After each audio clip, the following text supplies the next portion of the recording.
Now, we looked at the heart valves last time.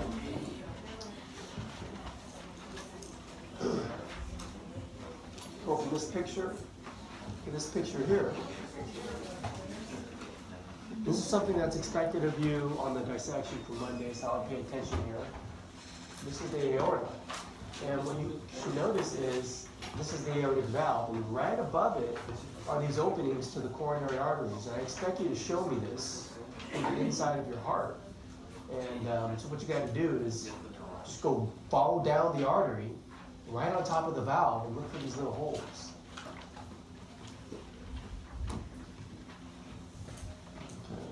To be able to locate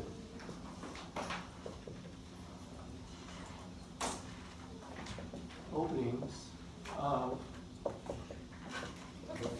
the LCA and the RCA. The left coronary artery and the right coronary artery. They're right above the aortic valve.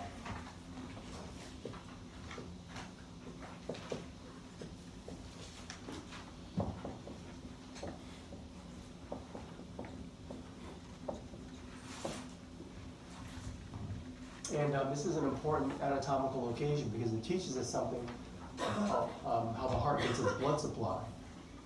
Because they're located right on top of the valve, you can't see it from this picture, but when the valve opens, it blocks the orifice.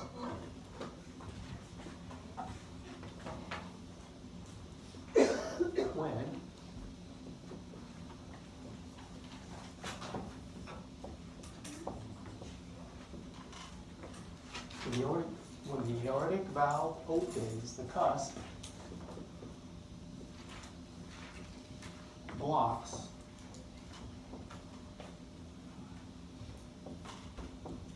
the openings during systole.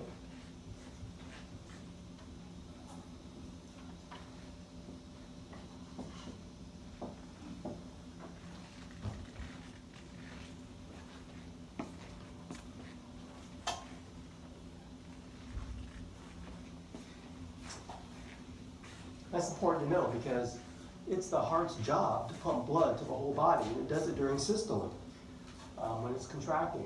The ironic thing is it cannot pump blood to itself.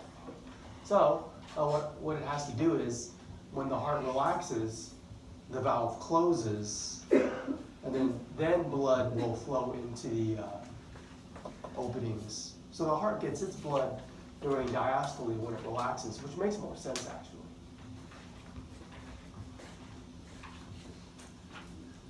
During diastole, and we'll go over that today in the cardiac cycle, the aortic valve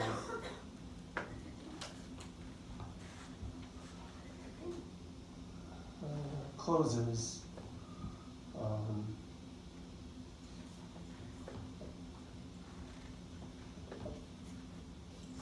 and blood flows RCA, LCA. Okay, so that's the first point.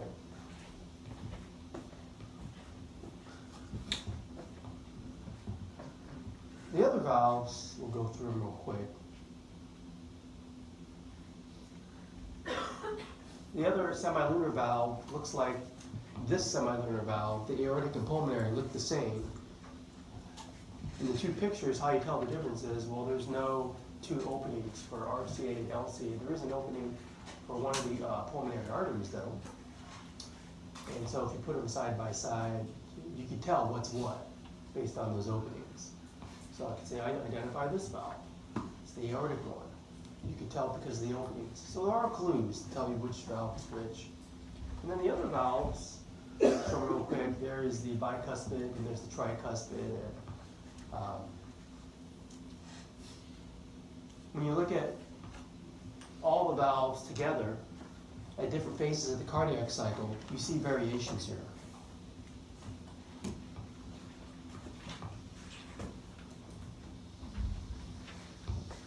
The valves open and close in pairs.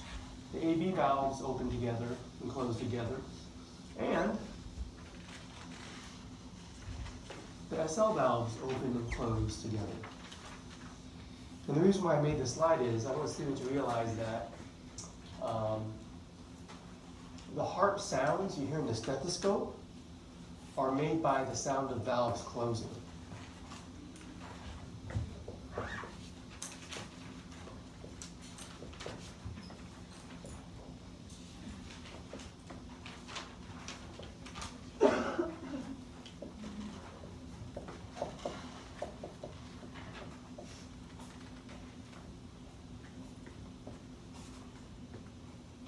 So that's what I'm writing. The heart sounds heard in the stethoscope are the sounds of valves closing.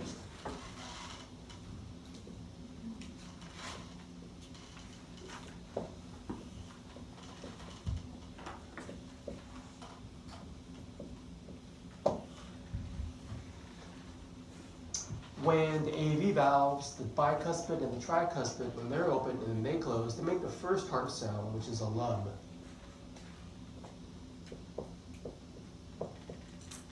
Atrial ventricular valves, right? That's bicuspid and tricuspid.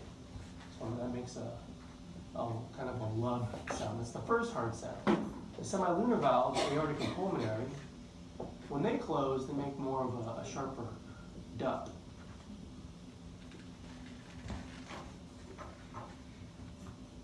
I may ask for that, and the spelling counts. Lub, dup. Okay, it's not approximation. The spelling, some people like to put D-U-B, and I'm like, well, what the heck is that? Is that this sound or this sound?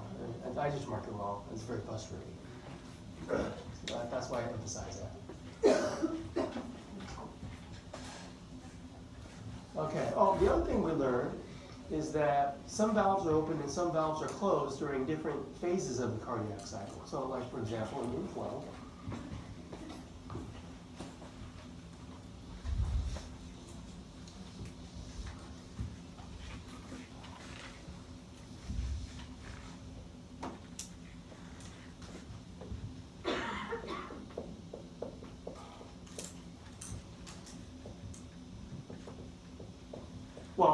we use that term cardiac cycle. It's basically all the events that happen in one heartbeat. Okay.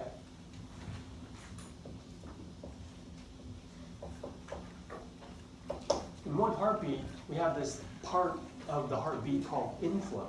Because you must remember, if a heart is going to pump blood, it must first receive blood. So inflow is like when the ventricles fill with blood, so it can pump it. And so what you see there, inflow, the reference point is the ventricles, blood flowing in to the ventricles. The AV valves are open, right?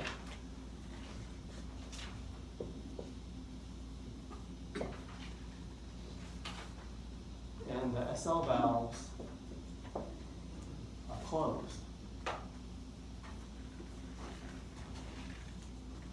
So the ventricles are filling, but the SL valves being closed means blood is not being pumped into the arteries during this brief time. Okay. And notice there's also brief moments when all the valves are closed. And those are called these isovolumetric phases.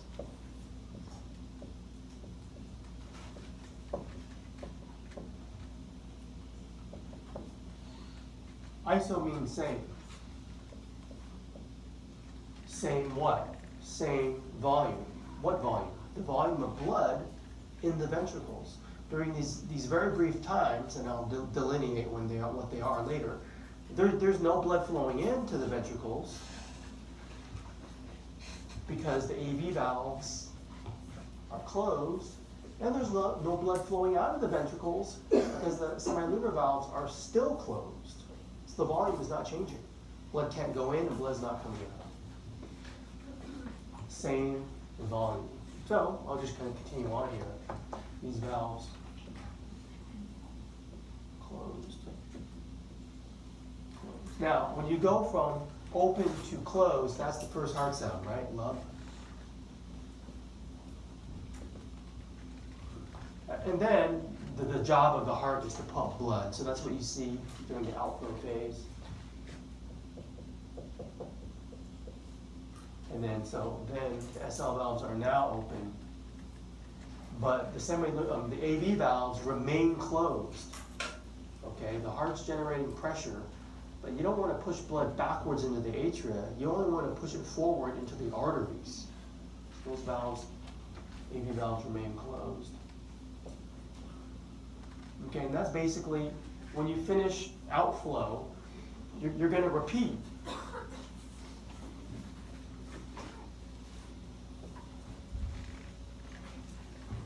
When you go from open to closed, that makes the duct sound. Okay, so that's basically what we learned from this slide, but there's a lot more details of cardiac cycle I'd like you to know. Before we leave these slides, I should finish them. One thing to know is that the shapes of the ventricles are not the same. We have 4 ventricles, but it's not all equal in terms of the space, the shape of the space. You kind of have like a crescent moon shape for the right ventricle, and it's more round and cylindrical for the left ventricle. So when the heart's relaxed and filling with blood, this is what you're feeling. And then when you want to empty the ventricles, you squeeze and generate pressure.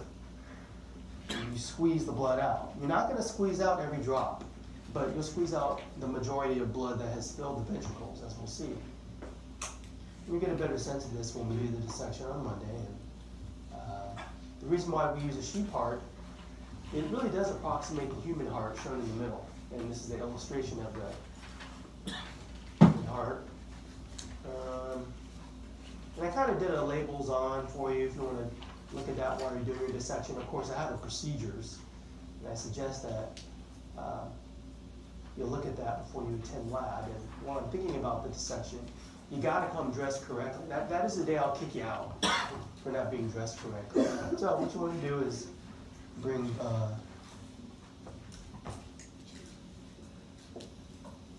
gloves, goggles, good shoes at that discussion on the first day. We'll be covered from shoulders past the knee. I went over that in the first day. Look at the syllabus if you forget. I will dismiss you if you're not dressed right.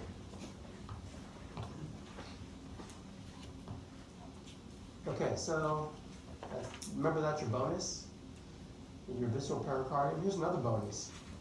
Purkinje fibers is a bonus. Let me turn the lights off. I'm not teaching ECG until I think it's Monday's lecture. But these are modified muscle fibers found on the inside of a ventricle. This is a student picture I took. They conduct the electrical signal to the ventricles and make them contract. And they're really beautiful to see. Now this is like the best example I've seen. But they're really small, whitish fibers that are not the chordae tendineae. They kind of look like that, don't they? But they're not connected to a valve, that's how you tell. Okay, it's another bonus. So write it down, you got 2 bonus opportunities. Purkinje, it's a fun word to say, and the visceral pericardium. All right, now we're gonna move on to my actual cardiac cycle slides. Today's lecture, basically. Cardiac cycle. All the events, all the mechanical events during one heartbeat, during one blood duct.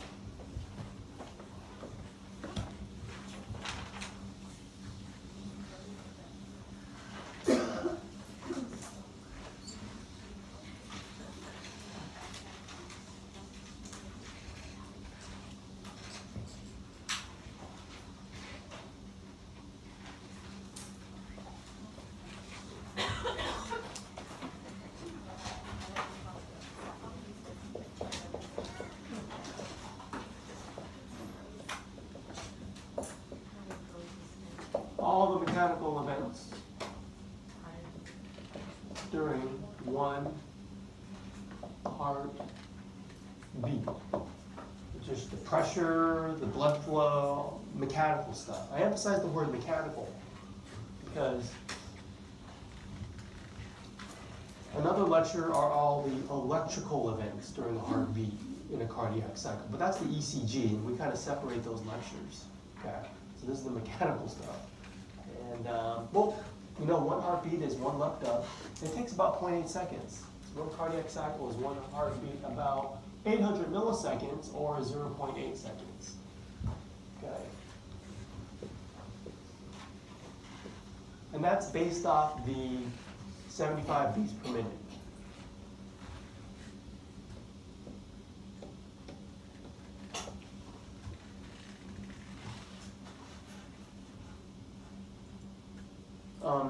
And you'll have a chance to measure heart rate in the ECG lab, which is next week, Wednesday. And what you do is you just kind of measure the time between two cardiac cycles. And I'll show you how to do that. And it should be about 800 milliseconds. Okay. And so that gives you a rate of that. And when you break that down, I say that the cardiac pump is a two-stroke variety because there's a filling phase and emptying phase. Diastole is the filling phase and systole is the emptying phase. And so it breaks down. Diastole is about 500, and systole is 300. Okay, so the heart spends more time in diastole and then in systole. And which of those does the myocardium receive blood? I just told you. Diastole, right? That was the first couple paragraphs you wrote. During systole, the valve opens and the orifice is blocked. But then the valve closes, the heart relaxes, and that's when blood can flow through the coronary arteries. Okay. I have a question. Yeah. How does it flow into coronary arteries when you said the valve is closed? Is there like remaining of blood in the cusp? Oh yeah, there's blood in that artery the whole time. And so when the valve closes, the blood that's in that space flows into the orifices. Oh, okay. Yeah. There's not a single air bubble in any blood vessel you ever have, right? If it is, that's lethal. Okay, let's see. And here's the picture we just looked at, right? So there's different things you should pay attention to when you're studying the cardiac cycle. This is one of them. Basically, just rules to follow. I mean, when you study the cardiac cycle, just some generalized rules to follow. One, pay attention to which valves are open and which valves are closed. Okay, like this picture. You got the AV and SL valves. Are they open or are they closed? And for the SL valves, always ask yourself, are they open or are they closed? Just ask yourself that at each phase. The second thing to pay attention to is pay attention to where blood is flowing inside the heart.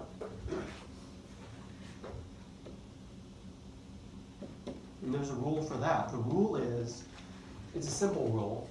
Blood flows from an area of higher pressure to lower pressure. Okay? Just following the pressure gradient. Blood flows from high to low pressure. And remember our units of pressure in medical sciences is millimeters of mercury. So like for example, blood will flow from the LA to the LV. That's a possibility.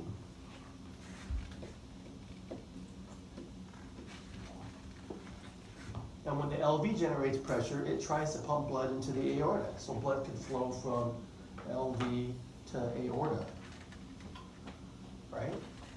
But only if the pressure is higher in the LV will it flow into aorta.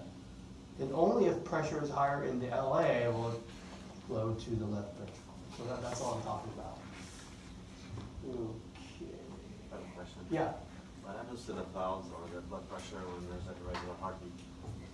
What happens to what? The valves or the pressure when there's a regular heartbeat. Oh, irregular heartbeat? Which one? The valves, they all basically close at the same time. Oh, that never happens. Okay, well, I mean, I don't know. Okay, let me think about your question later. And, I don't know every regular heartbeat where they all close these. Are you talking about this? Yeah. Oh, this is not irregular. Yeah, well, wait and let me teach it, and then maybe I'll answer your question. Yeah, we're going to go through the whole thing. These are just kind of general rules. Well, you know, the third thing I want to pay attention to as we go through the steps, you know, the atria and ventricles, they have their own systole and diastole that has to be coordinated. You got two atria, I'll just say atria, but there's two of them, right? There's LA and RA, and they have their own diastole systole.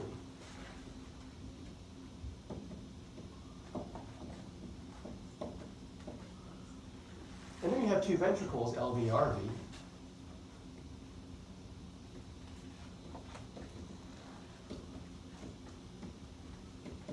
And then what I'm writing is, the ventricles have their own diastole and systole. And they don't match up, right? They kind of like, they're a regular cardiac cycle, like one's in systole and one's in diastole, and I'll go through it all. But you should circle the ventricular thing. That is what is emphasized in any cardiac cycle lecture. It's really based on what the ventricles are doing. The atria are unimportant. They have to receive blood and send it to the ventricles, but we really focus on what the ventricles are doing. Okay. So if we keep all these things in mind, I'm going to go through the data I expect you to understand. And how I do it is I show you pictures of a heart, and then on the board, I kind of draw all the data for you to understand.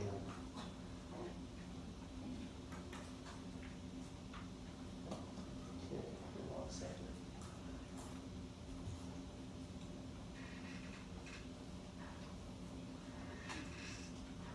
Okay. So let me erase this. So this is a cycle. And whenever you teach a cycle, it doesn't matter where you start. But I've noticed most books start when the heart ventricles are in diastole.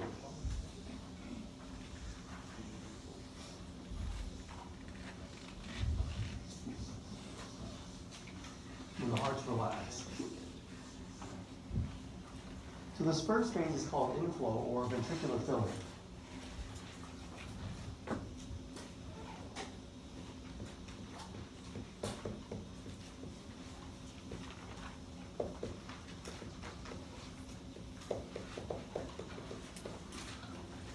You had just finished a cardiac cycle, you just pumped blood, now you have to relax and refill for the next one. That's where we're starting. And I put these three pictures from the textbook because diastole is, you know, it's kind of long. It's like 0.5 of the 0.8 seconds. And they kind of break it up into kind of early, mid, late diastole. Okay? Broken up into early to mid to late diastole of the ventricles. And what you see here, I guess, is we'll talk about the mid and the late part. The early, it's like, I'll end with the early, right? I'll start here. That's kind of usually where we begin. And the data to pay attention to, I'll draw over here.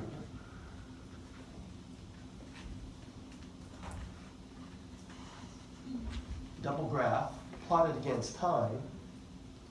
And so now we know, I won't draw it in. We know it's like approximately 0.8 seconds. But you want to pay attention to the volume and the pressure inside the heart.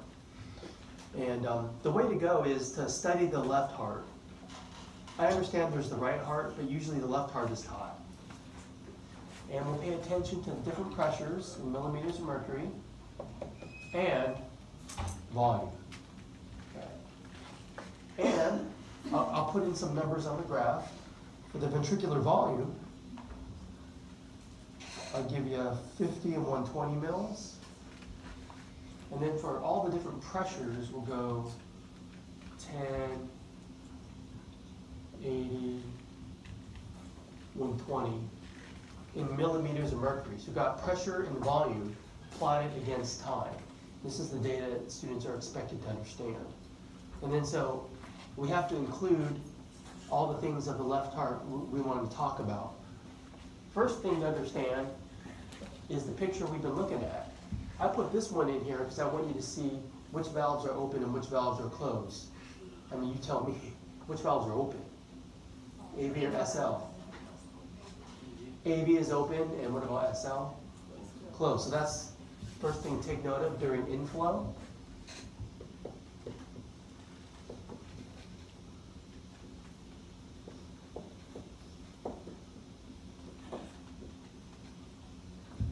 And then look at our pictures. The arrows show the direction of blood flow, the ones inside the heart. Mid, late, look at these. Looks like blood is flowing from the atria through the open AV valves to the ventricles. And whenever you see black arrows on the outside of a chamber, that means systole. But do you see any black arrows outside our ventricles? Yes or no? The answer is no, so that means the entire time the ventricles are in diastole. But what we can say, if blood is flowing from an atria to a ventricle, which pressure is higher, the atria or the ventricle? The atria. So usually when we look at it, pressure of the, say, left atrium is, say, like this, LA. And then say the pressure in the left ventricle, because we're talking about left heart, not right, is a little bit lower. So say right around here. Okay, we'll call that LV. So that's kind of what you got going on here. That the pressure in the left atrium is higher than the left ventricle, so you can fill. And what that data looks like, as you fill, start around here, and then it's like you're filling. Literally like filling your gas tank or something. You fill something, you're just filling it up. Okay. When you get to the end of, when you get to late diastole, you have atrial systole. So in late diastole, that's of the ventricles.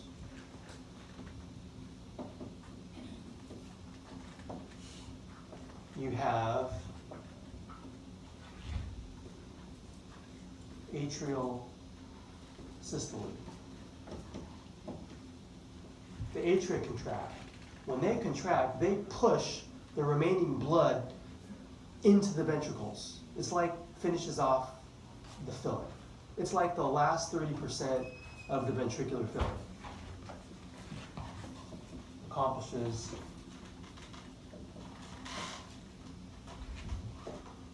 last 30% of ventricular filling.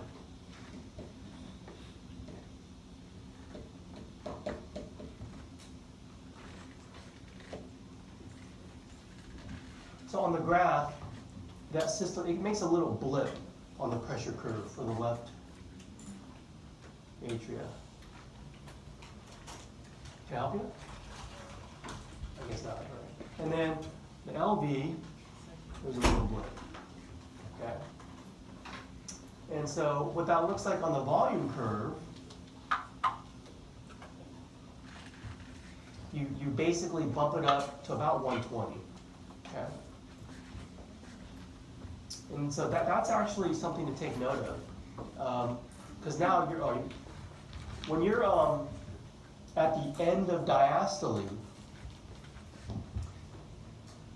you want to take note of how much you filled it up with. At the end of diastole, the volume of blood in the ventricles is called the end diastolic volume. So I'll kind of label that EDV.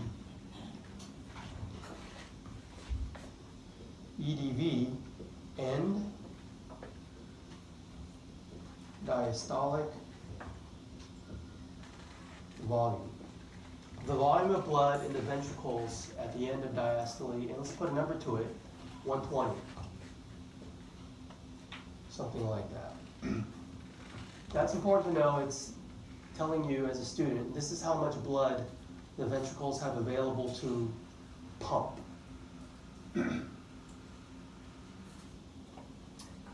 All right. There's one last thing to add here to our pressure curve is the goal is to push blood into the aorta. Now, aortic pressure, I gave you the numbers. What's average blood pressure in a human? 120 over 80. So what's going on there? We're way down here at like less than 10, really low. Aortic pressure is like way up here, and the data for that looks something like this. Something like that. It's high, but it's dropping. Pressure in the aorta.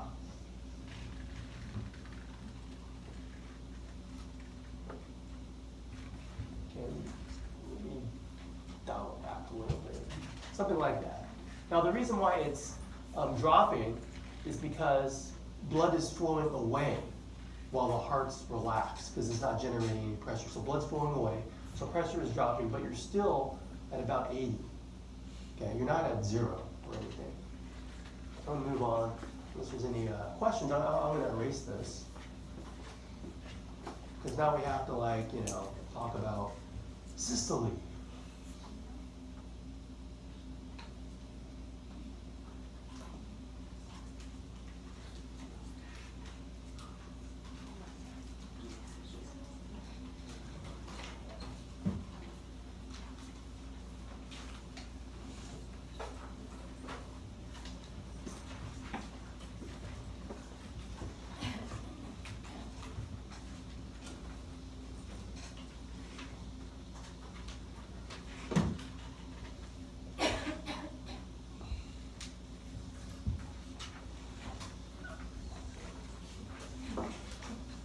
All right, this next phase is called isovolumetric ventricular contraction.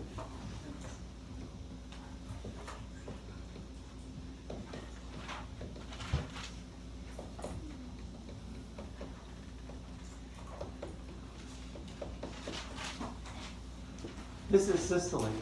Think of systole as having two parts. This is the first part.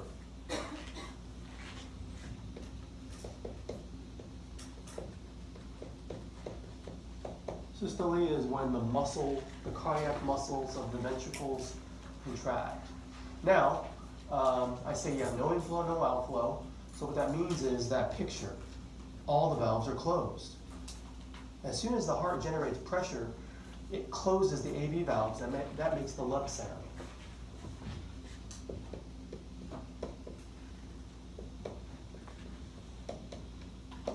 Lub.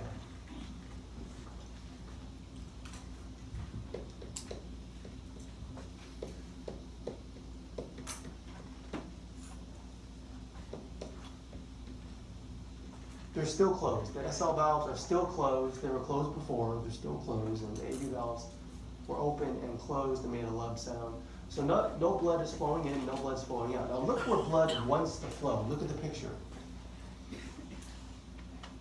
They're showing you that blood, as you generate pressure, it wants to flow backwards into the atria, but it doesn't.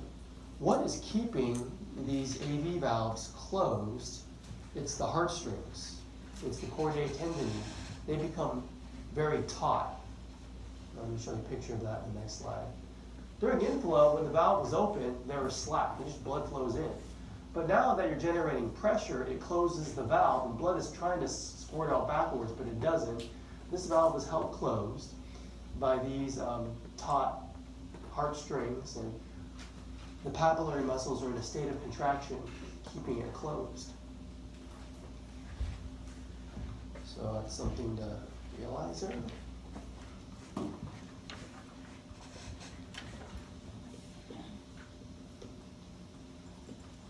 Chordae tendineae become taut, keeping the AV valves closed during systole.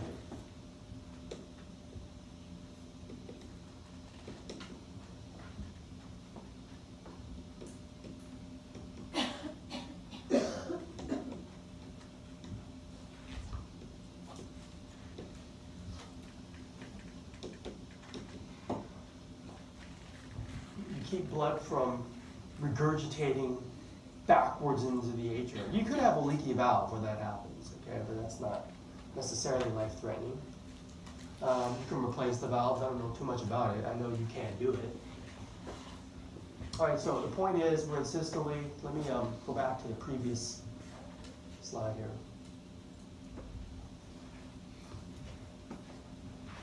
So I'm going to change colors here. Let's use red. Symbolize a different phase. This isovolumetric ventricular contraction. Because now the ventricle is starting to generate pressure. So I'm going to increase the pressure here. Go like this. Something like that.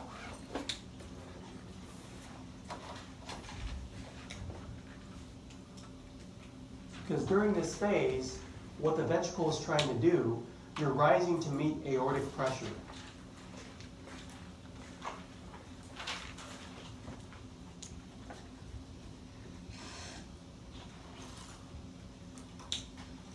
So I'll put pressure rising,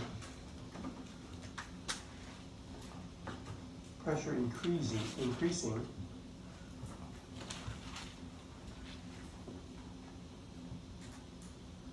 to the aortic pressure. Because you're not going to pump blood into the aorta unless you get that pressure there.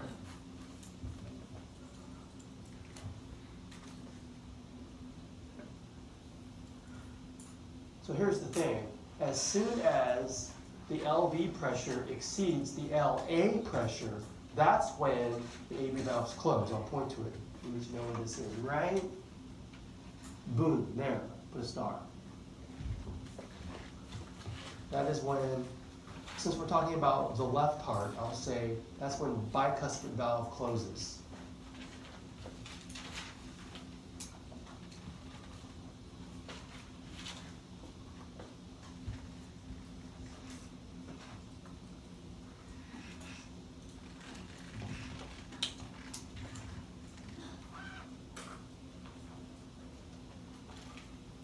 This is a very short period of time. Is the volume inside the ventricles changing? That's a yes/no question. What do you think? Yeah. All the valves are closed. No blood is flowing into the ventricles, and no blood is flowing out. Is the volume changing? No. Now, what was the volume prior? 120. So what is it still? 120. So I'll just draw like a little red line here, like boop. Okay. It just doesn't change. Okay. It's about to, but not right now. All right. So I'm going to move on. Let's talk about the second part of systole. This is it. This is the heart's big moment. It's pumping blood. This is what, it's all important, but this is what the heart was made to do. And here's our heartstrings again. Here's a nice picture of a valve. I like this picture because it reminds me to show you guys how to present a valve to me during a dissection when you're trying to get credit. Show me, differentiate from the papillary muscle, from the heartstring, from the cusp. If I ask you to show me a valve, don't point in a general direction. I don't like that. I can't tell what you're looking at. Yeah, it's this. What? You point to three things. Is it this, is it that, or is it that? It's that. Usually if you have trouble, I tell you, follow the heartstrings up until you get there. Okay, that's, the cusp is the valve. If you want to show me the heartstrings, pluck them.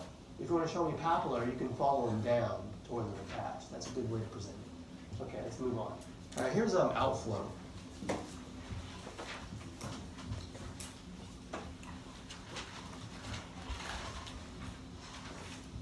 Second part of system.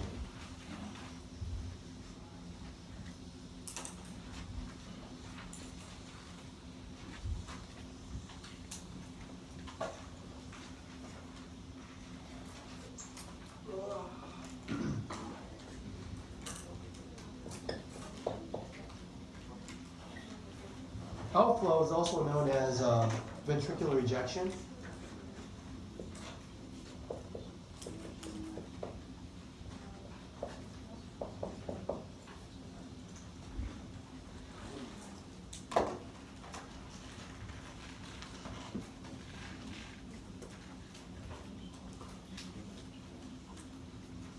So think of outflow as the second part of systole.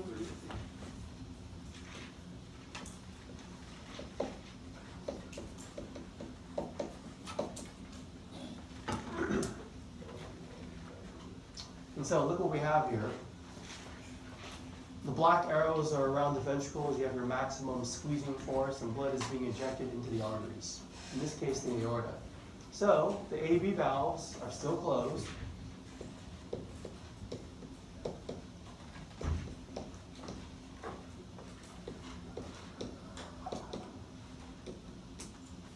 The SL valves open. That allows you to eject blood into aorta.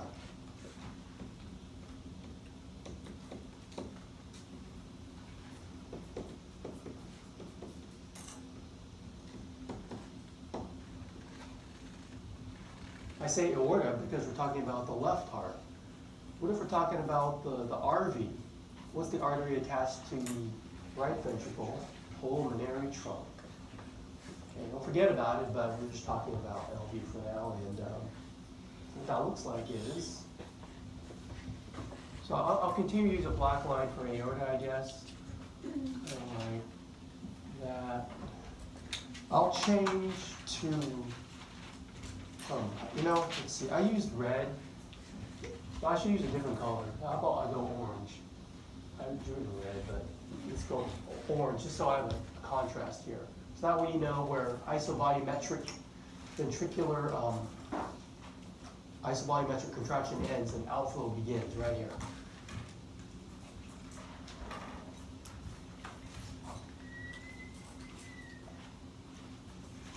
So be sure to draw the orange line greater than the black line, because the blood is going to flow from the ventricle to the artery. The pressure must be higher, right?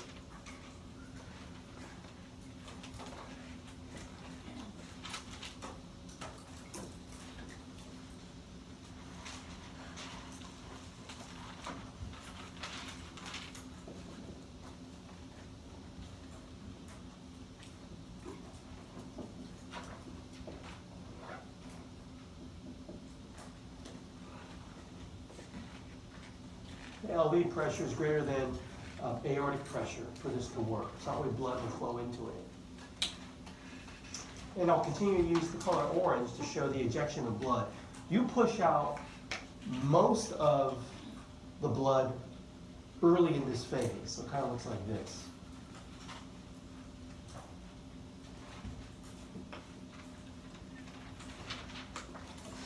So you go from 120, you push most of it out.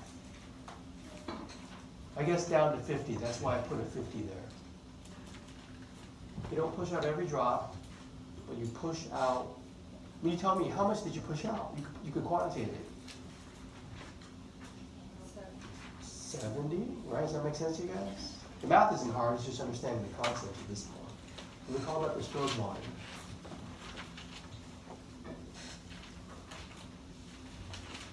Stroke volume is 70 mils. That's the number if I ask for it. If I say describe stroke volume, it's the volume of blood ejected, right?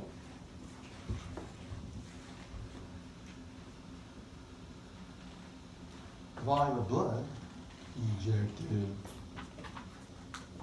into aorta. Stroke volume. Job of the heart to pump the blood in. That's what you do there. Okay. You know, there's other stuff that happens here. Any questions on stroke volume? So stroke volume on this graph is the difference between here and I guess down there. SV. And something happens here. Before I move on, at the beginning of this phase, boom, right there. That's where the aortic valve opened. Put that down here, started.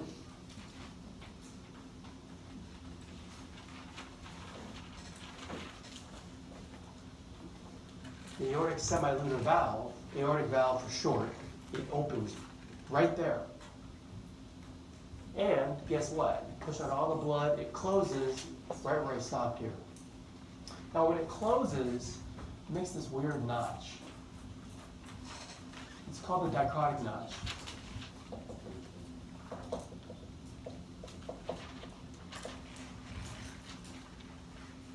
So let me explain why, but I gotta erase this.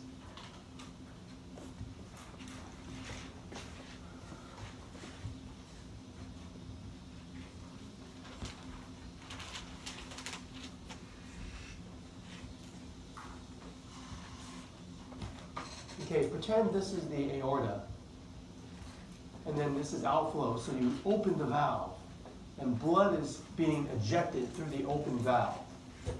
They call that positive flow.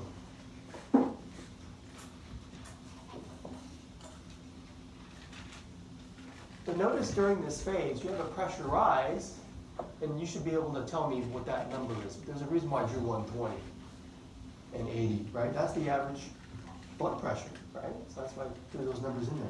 The pressure peak is about 120, but you see how it starts to drop off because the heart muscle is starting to relax? So when you have that pressure drop, you know, blood actually starts to flow backwards. Back into, well, you don't want it to flow into the ventricle here. So it's like blood starts to flow backwards, but it flows into this little sinus space created by the open valve there. They call that negative flow. And you can see by blood flowing in such a way, it's going to close the valve. And can you visualize that in your mind? So it closes the valve as you collect here and just snaps it shut. And that makes our duct sound. Running out of room here. Right quick.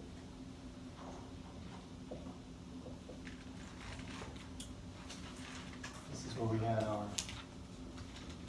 lung duct there. Now, that makes the sound, but when the valve closes, there's a quick reversal of blood flow from negative to positive, restoring positive flow. So you get the sound, and that quick reversal makes the dichrotic notch. Okay. So I just want you to know the dichrotic notch is created by that, and I think we can move on. It's the third diagram. The Yeah, the quick reversal from negative to positive. That makes the notch here. And you also get the heart sound. One last thing. Did you eject every drop of blood from the ventricle? No. How much was left? 50. Well, then you always ask yourself at the end of this phase, what is the volume of blood at the end of systole? It's the end systolic volume, and it's 50. We call that the ESV. That's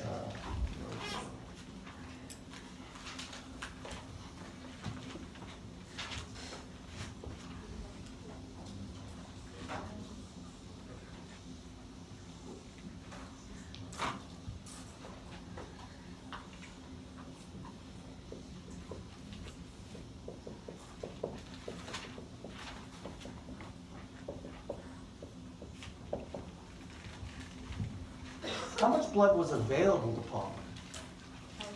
120. You pushed out 70, good. Okay, that's kind of average. What if the ESV started increasing? 55, 60, 65, 70. Do you think that's a good or a bad thing? That's bad. The cardiac, we'd say the cardiac performance is poor. Maybe the person had a heart attack. Maybe they're just out of shape. Yeah, you want to like have good cardiac performance. So, you know, you want to keep that in there. In terms of normal textbook, that's a good one to go with. I think that's all I have to say for the outflow. We'll move on.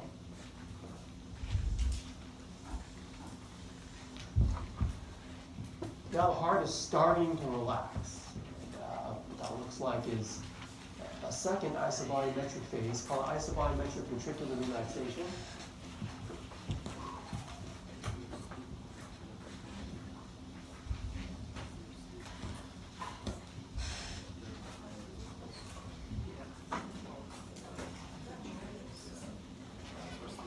So we got our lub and our dub. If you want to spend your lifetime listening to heart sounds, become a cardiologist. That's all you do. You just learn how to listen for things and abnormal sounds.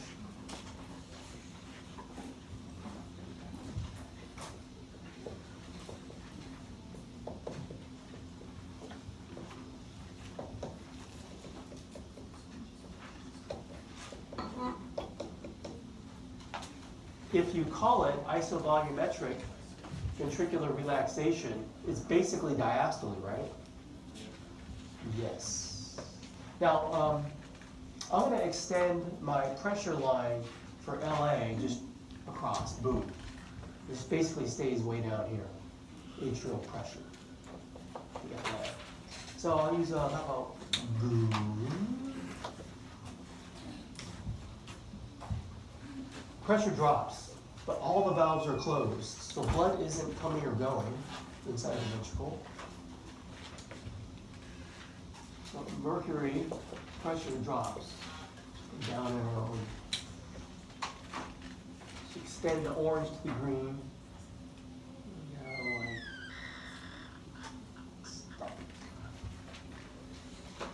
And I'll extend this orange to green. Volume's not changing, just there. Pressure drops. That's it. That's all that happens. You drop basically from 80 down to 10, which is right around where this is. Okay, nothing's happening. All the valves are closed. Pressure is falling.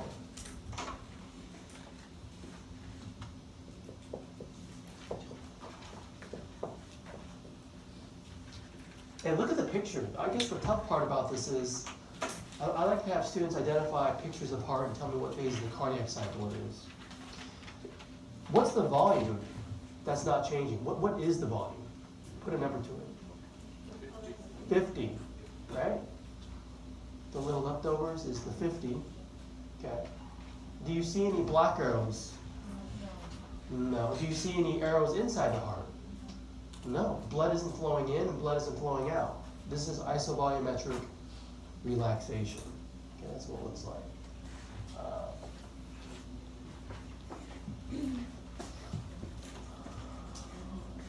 So time to refill. So now we kind of like begin again.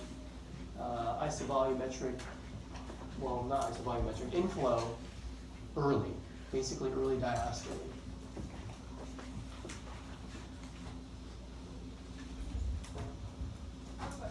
Yeah. So, the volume, the 15 milliliters volume is in the aorta. Say it again. So, the volume in the aorta is 15 milliliters. The volume in the left ventricle is 50 milliliters. Yeah. So, question was the volume here. This refers to left ventricle. Let's put that to avoid confusion. LV. Now, what's the other ventricle called? RV? Same thing's happening, we're just not looking at it. So what happens here is, I'll go back to black, I started with black. Once the ventricular pressure drops below atrial pressure, just like that, right? LA, LV. The bicuspid valve will open again right here, the star.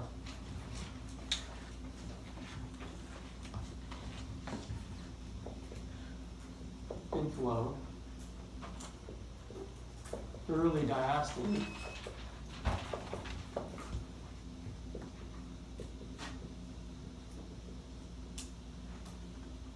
Bicuspid opens.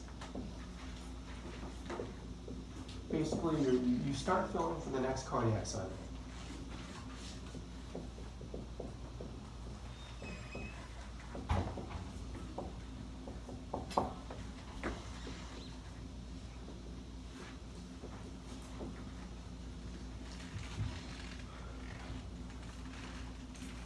So I'm going to continue my green line and start to increase on the volume curve, just like that. And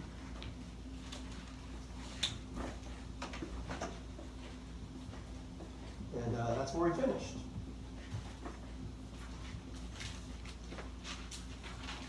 basically one whole cardiac cycle. I showed you an AV valve. I did want to show you a nice picture of an aortic valve, or it could be the pulmonary valve, right? It looks the same. That's what it looks like from a superior view.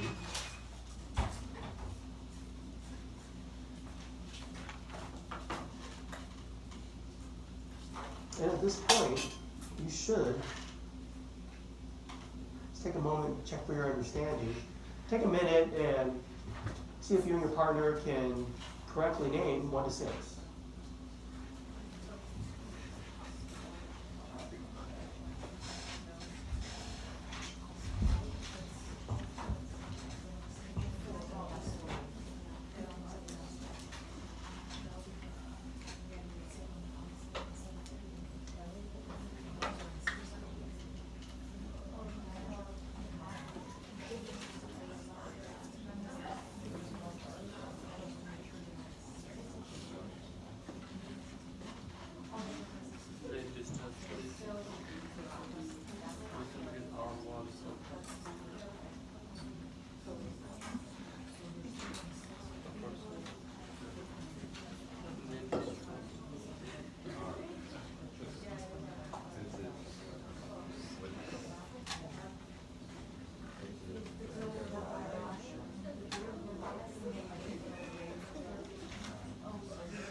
Down with 1 to 6, look at my our little graph here.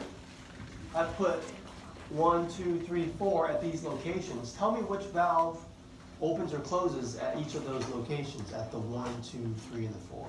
See if you can do that now. Give me some time. Think, process, think, process.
All right, I'm going to check back in here. What you call that? Now that's ventricular filling, but you got to know, is it early, mid, late? Mid. And what about this one? Yeah, you can call this ventricular filling, it's late, or you could say atrial systole too, that's correct. And, well, this one is isovolumetric contraction. This one is outflow or ventricular ejection. This one is isovolumetric relaxation. And that's inflow, but it's like the early one. Now, this one over here, number one, we had said the bicuspid closes. What about here? The aortic valve opens. What about number three? Aortic valve closes. What about number four? The bicuspid opens. Once again, let's do 1 and 4. 1, the bicuspid closes. 4, bicuspid opens. Let's do 2 and 3. Aortic semilunar valve opens there, closes there. Okay, that's not so hard.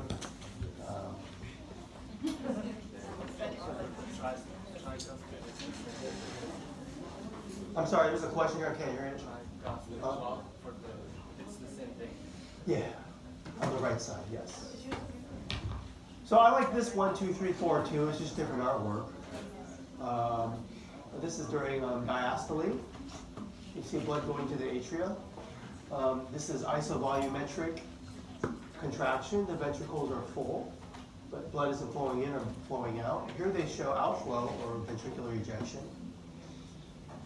And this is isovolumetric relaxation. Here's the column of blood sitting on top of the valve, pressing down on it. That closed it. So a different way of showing you the cardiac cycle. And what we've been drawing is called the Wigger's diagram. I don't think they call it that anymore. I still use the term. Here's the full data that we went through. So this is what we did right here. This is the pressure, the volume, and they have all the different pressures on there, the ventricular, the atrial, the arterial pressure. I didn't do this. I didn't do the ECG because that's Monday's lecture. Is it Monday? Yeah, Monday's lecture. I did the heart sounds, the lub and the dub. Okay, did that. It makes a lub sound here and a dub sound there. They show the dichrotic notch. And the full figure, here's a blank figure you can help study. Here's the full figure. And what they do is, this is more for you studying at home. When you kind of go look at your notes and go through it, they show you phase by phase here, right? They try to make it match up. And to make sure you understand what's going on here, you see this color, that bar and that bar? Those are both the isovolumetric phases, okay? So this is like the outflow in here, and all the light blue is basically the inflow. So they have their own color codes. And I said we did the left ventricle, we didn't do the right one. So I wanted to show you one figure where they show you the left and the right. Here's the left heart on this side, and here's the right heart on this side, and there's a point I want to make. What was the peak pressure generated by the LV that we just went over? We could put a number to it. We said it was 120, something like that. Okay, they have a 110 up there, it closely approximates that. But look at the pressure difference there. It's about a peak pressure of 30. So the RV isn't generating as much pressure, okay? So the question becomes, if you're generating less pressure, what's the output? Is it more? Is it less? Is it equal? The data is right here. Compare the left to the right heart output. Is it more, less, or equal? It is equal. Look at that. Look at how much you're pushing out here. It's the same. Okay? And that's counterintuitive, right? Because you think if it's generating less pressure, it's going to push out less blood, but that's not correct because you're pumping in different places. What's the job of the left ventricle? It's pumping blood to the whole body, right? But what does the right ventricle pump blood to? To the lungs only, basically. And You know, you haven't had lungs yet, maybe you don't know this, but you know, what are the lungs filled with? Air. So a lot of the air spaces, they provide less resistance. So you don't have to generate as much pressure to push it there. So the right heart doesn't have to work as hard. If you consider what the left ventricle has to pump to, it has to pump blood to the whole body, and also all those capillary beds are surrounded by fluid. So you have to generate much more pressure. Okay, so one thing to note is,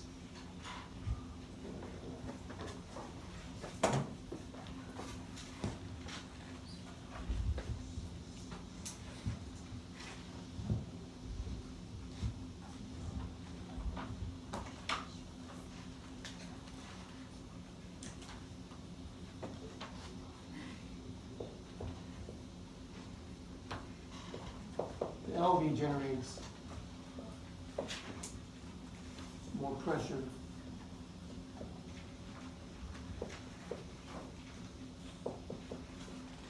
than the right ventricle, the RV.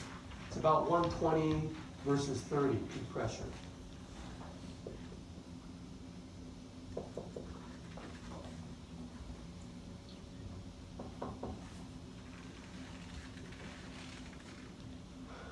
However, the output is equal.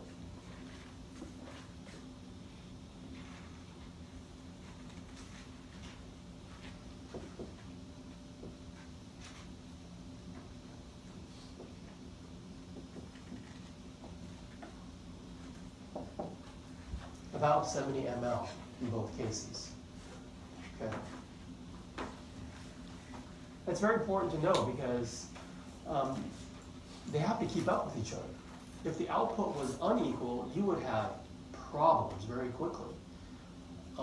Think about it. If the right heart is pumping more than the left heart and the left heart can't keep up, stuff gets backed up. Where? If the left heart is lagging, in the lungs. Okay, and they call that congestive heart failure. I mean, what's being congested is the lungs. It's like if blood can't be returned and pushed forward by the left heart, fluids start to accumulate in the lungs. They call that congestive heart failure. And let's say the right heart can't keep up. Then the backup is in like the veins, and your neck veins start bulging, and you can't get it back to the right heart where you just can't keep up. So the problems start to happen if the output isn't equal. Okay, so the heart's pretty great normally, and it can do all that.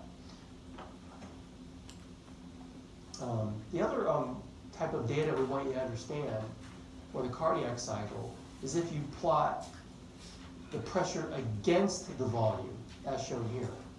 So we call the PV loops.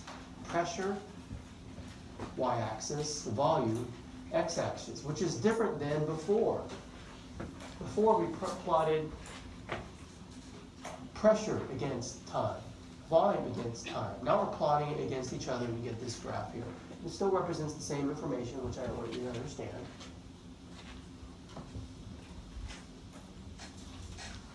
These loops, pressure volume curve.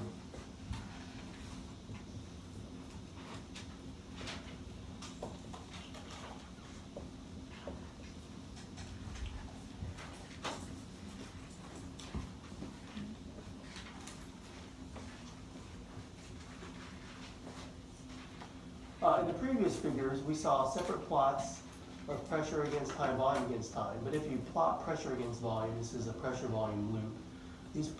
This pressure volume loop describes the relationship between the left ventricular pressure and the left ventricular volume during the phases of the cardiac cycle. So to take you through it, consider point A, skip point B, just go to point C. Consider that. Consider segment A to C. So let me do the first one for you and hopefully you pick it up. Okay, at point A, I'm looking at the data. The pressure is very low. It's like a little bit less than 10. And we're starting at 50. And the pressure is changing from 50 and filling up all the way to 120. Huh, interesting. That's inflow.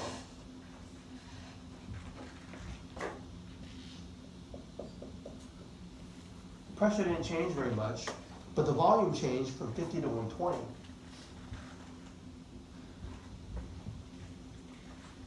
And what do we call 120? We described it, EDV, right? The end diastolic volume. Okay, so let's do segment red. So back up, inflow, it's kind of like talking about from here, fill it up to 120. Okay, now I made the colors match on purpose, red, C to D.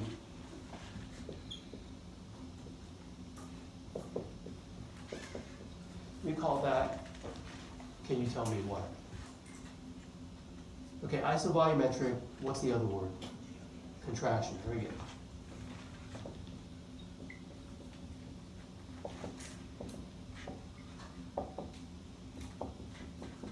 Okay, on our slide here, what was the volume? When we drew it here, we put a number to it. 120. So, look at our graph here. At point C, what is the volume at point C? 120. What is it at point D? It's 120. Okay, but the pressure changed, right? It went from like way down here to way up here to about 80. All right, so the next phase, I'll use orange. You go to C to the E to the, D to the E to the F, E to F.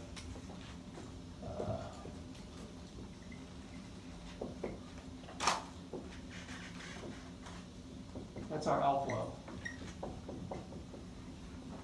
Our ventricular ejection. So you see a lot in that data. I mean, on that loop, what's the peak pressure at point E? You can just read it right off the graph. It's like the peak pressure is about 130, isn't it? Right there, it's about 130. That's the peak pressure. Now for us, what was our peak pressure? About 120. Okay, so we won't keep it the same for you all the time, but you get the idea, I think. When you get to F, how much blood was ejected? Could you figure it out if I asked you? 70. For those of you who got it, what they did was, what you did was you subtracted 50 from 120, right? Okay. You call the 120 the end diastolic volume. You call the 50 what? And systolic volume, and the difference is the stroke. Very good. And then pressure drops from F to A.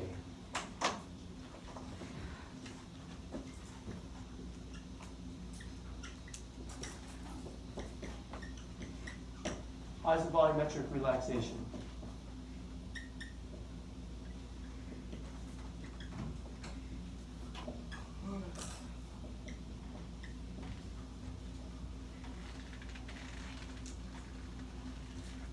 So the green matches this green here, right? Okay.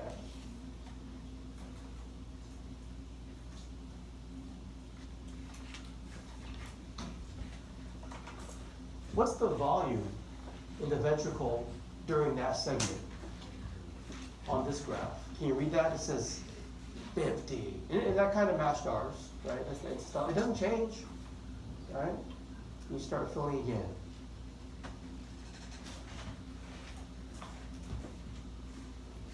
Now, one thing to help you bring this all together, I put a link here. If you look at this,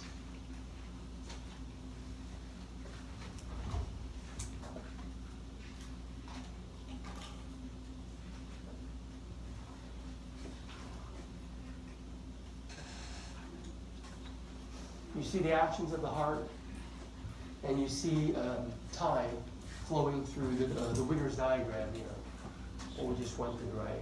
And the good thing about this is, to help you, you can stop and rewind if you want. You stop it there, and you can kind of back it up, or make it go forward to wherever you want to see, or then back it up. And that'll help you if you're trying to figure out what's going on, if you're getting stuck.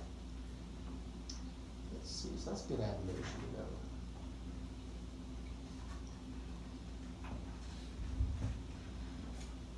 Okay, let me, at this point, lecture students are always asking me, okay, well, how is he gonna pepper us with questions on the test? And I always like to be very clear about what I ask for this type of a lecture.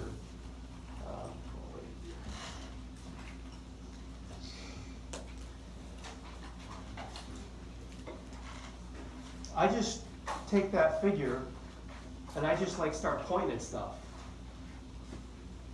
I won't do it now. Maybe that's something you could do together as a study guide.